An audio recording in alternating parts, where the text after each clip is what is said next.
بتایا، لیکن اللہ کا خوف ہمارے دل میں نہیں آیا۔ کیوں نہیں آیا؟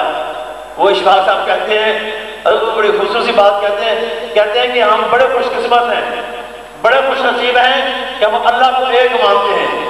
ہم اللہ کو ایک مانتے ہیں، بڑے خوش نصیب ہیں کہ ہم اللہ کو ایک مانتے ہیں، لیکن بڑے بد نصیب ہیں کہ ہم اللہ کی ایک نہیں مانتے۔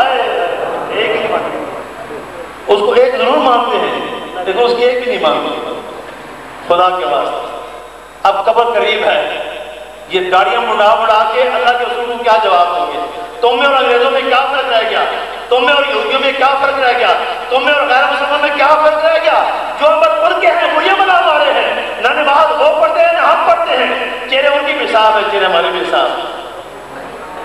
ہم خدا کو ایک مانتے ہیں لیکن بد نصیب ہے کہ ہم اس کی ایک بھی نہیں مانتے۔ عہد کریں کہ سرکار کی سنت کو سینے اپنے چہرے پر سجائیں تاکہ قبر میں سرکار پہچاننے کے بعد اللہ کی بارگاہ میں عرض کریں، مولا یہ تو میرا ہے۔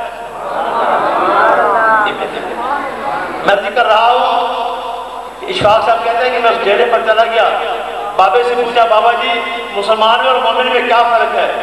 تو انہوں نے کہا بیٹا دو لفظی سا جواب ہے، جواب اس کا یہ ہے کہ مسلمان وہ ہے جو اس کو مانتا ہے، مسلمان وہ ہے جو بولو تو صحیح، مسلمان ہے جو اس کو مانتا ہے، اور مومن وہ ہے جو اس کی مانتا ہے۔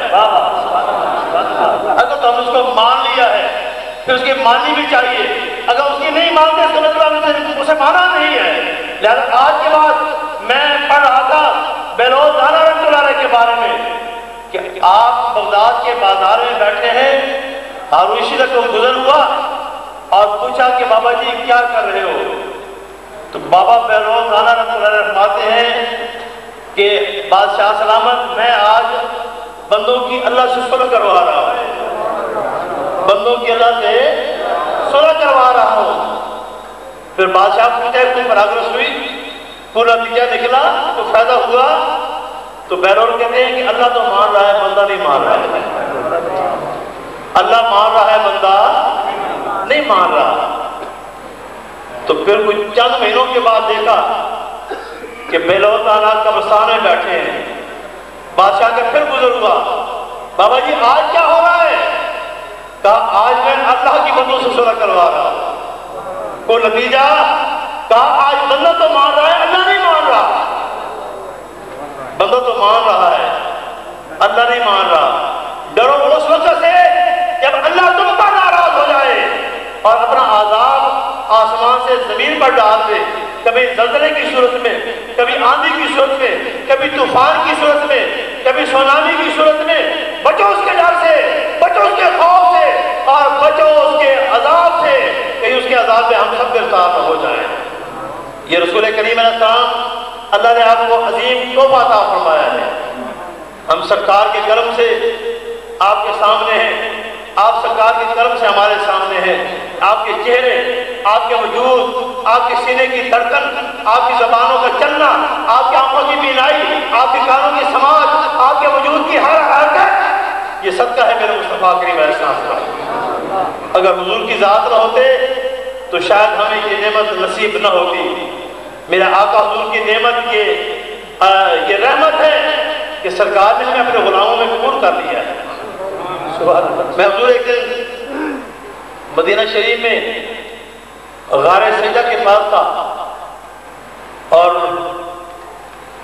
وہاں پر کھڑا دوست مجھے بتا رہے تھے کہ وہ غار سجدہ غار تو ہے نہیں، بڑے بڑے پتھر ہیں دو، جہاں پر سرکار نے بڑا طویل سجدہ کیا، لمبا سجدہ فرمایا۔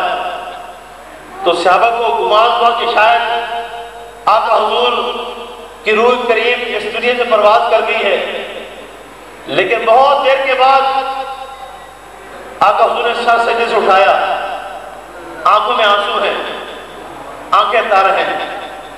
اللہ کے رسول، ہم نے سمجھا کہ شاید آپ روح کریم چلی گئی ہے، فرمایا چلی نہیں گئی، میں اللہ کی بارگاہ میں اظہار تشکر کے طور پر سجدہ کر رہا تھا اور سجدے کے دوران جبرائیل آ گئے۔ آگے اللہ کے رسول اللہ سلام کہتے ہیں اور ارشاد فرماتے ہیں اللہ کے رسول ہم نے آپ کی ساری امت کو بخش دیا ہے، آپ کی ساری امت کو بخش دیا۔ سرکار بات ہے بس اس شکر میں میں نے مزید سجدہ لمبا کر دیا جو آقا ہماری 1400 سال پہلے ہماری سجدے لمبے کر لے، ہم گناہگاروں کے لیے سجدے لمبے کر لے۔ وہ امت ہی کتنا بدبخت ہے جو اپنے آقا پر درود نہیں پڑھا کرتا، سلام بھی نہیں پڑھا کرتا۔ حضرت فرما رہے تھے تو سلام پڑھا کرو، سلام زیادہ پڑھو کرو۔ ہم بھی کہتے ہیں سلام زیادہ پڑھو کرو، اس لیے کہ سلام پڑھو گے ثواب ہوگا، سلام پڑھو گے جواب ملے گا، سلام پڑھو گے ثواب ملے گا، سلام پڑھو گے جواب ملے گا۔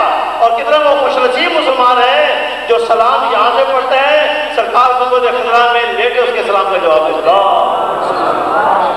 من عمل صالحا، بڑی باتیں کرنے والی ہیں لیکن چونکہ وقت قلیل ہے، اسی اگر یہ پیغام ہماری سمجھ میں آ جائے تو ہمیں نفرتیں ختم ہو جائیں، دوریاں ختم ہو جائیں، یہ تنگ دلی ختم ہو جائے، یہ ہلڑ بازی ختم ہو جائے، یہ حسد اور بخیلی ختم ہو جائے، اور مسلمان کے خلاف جو لگا ہوا ہے یہ نفرت بھی ختم ہو جائے۔ اگر ہم اس بات کو سمجھ لیں کہ من عمل صالحا، جس نے نیک عمل کیا ہے، من عمل صالحا من ذکر او انثی، وہ چاہے مرد ہے چاہے عورت ہے، شرط یہ ہے کہ فہو مومن، وہ صاحب ایمان ہو، اس میں ایمان کی حلاوت ہو، ایمان کی مٹھاس ہو، رسول رحمت علیہ السلام کی محبت کا اس میں مٹھاس اور شیریں ہو، تو فہو مومن فلنحیینہ حیاۃ طیبہ، پھر مزہ یہ آ جاتا ہے کہ ہم اسے ایسی لمبی زندگی عطا فرما دیتے ہیں جو پاکیزہ ہوتی ہے، مطہر ہوتی ہے۔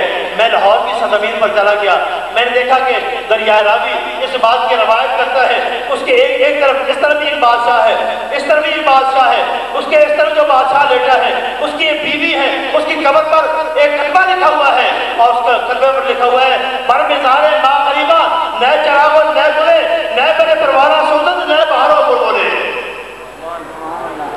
اس خاتون کہتی ہے میں وہ بدنصیب عورت ہوں، میں وہ بدنصیب ملکہ ہوں کہ بر مزار ما غریباں، ہم غریبوں کی مزار پر نئے چراغ اور نئے گلے، کوئی چراغ بھی نہیں ہے، کوئی نئے چراغ اور نئے گلے، کوئی پھول بھی نہیں ہے، بر مزار ما غریباں، نئے چراغ اور نئے گلے، نئے پرے پروانہ سوزد، نئے بہاروں بلبلے۔ ہم وہ بدنصیب ہیں کہ جن پر کوئی پروانہ بھی نہیں ہے، کوئی چراغ بھی نہیں ہے، اور کسی پروانے کا یہاں پر دل جلتا ہی نہیں ہے۔ یہ دنیا کے بادشاہ کی بات ہے۔ اور دریا راوی روایت کرتا ہے دوسرے پاس چلے جائیے، فَلَنُحْيِيَنَّهُ حَيَاةً طَيِّبَةً کا مظہر کیا ہے کہ بل حضور دادا گنج کے بارے میں کیا شادی گنج بخشے فیض عالم مدار نور خدا ناکشانہ پیر کامل کامل آرارا ہوا فَلَنُحْيِيَنَّهُ حَيَاةً طَيِّبَةً۔ آج یہ بڑے پاکیزہ نام ہے۔ پاک پتن میں چلے جائیے بابا فرید موجود ہیں، توسے میں چلے جائیے بابا فرید موجود ہیں، اور انڈیا میں چلے جائیے خواجہ معین الدین چشتی میری موجود ہیں، خواجہ مجدد ثانی موجود ہیں، حضرت باقی ملہ موجود ہیں، جناب سیدہ بایزید مستاوی موجود ہیں، اور پاکستان کی سرزمین پر کہیں عمری کی ذات موجود ہے، کہیں پیر میرے شاہ کی ذات موجود ہے، کہیں خواجہ نور محمد کی ذات موجود ہے، کہیں بابا راج زکریا مکانی کی ذات موجود ہے۔ یہ کون لوگ ہیں؟ یہ وہ لوگ ہیں جن کو اللہ کہتے ہیں فَلَنُحْيِيَنَّهُ حَيَاةً طَيِّبَةً، ہم نے ان کو پاکیزہ زندگی عطا فرما دی ہے۔ عزت کے لائق دوستو، آپ کو اللہ تعالیٰ انہی محبتوں میں سلامت رکھے اور انہی چاہتوں میں سلامت رکھے۔ علامہ اقبال کی شعر کے ساتھ بات ختم کروں گا کہ قوت عشق سے ہر قصد کو بالا کر دے، دہر میں اس میں محبت سے اجالا کر دے، وما علینا الا البلاغ۔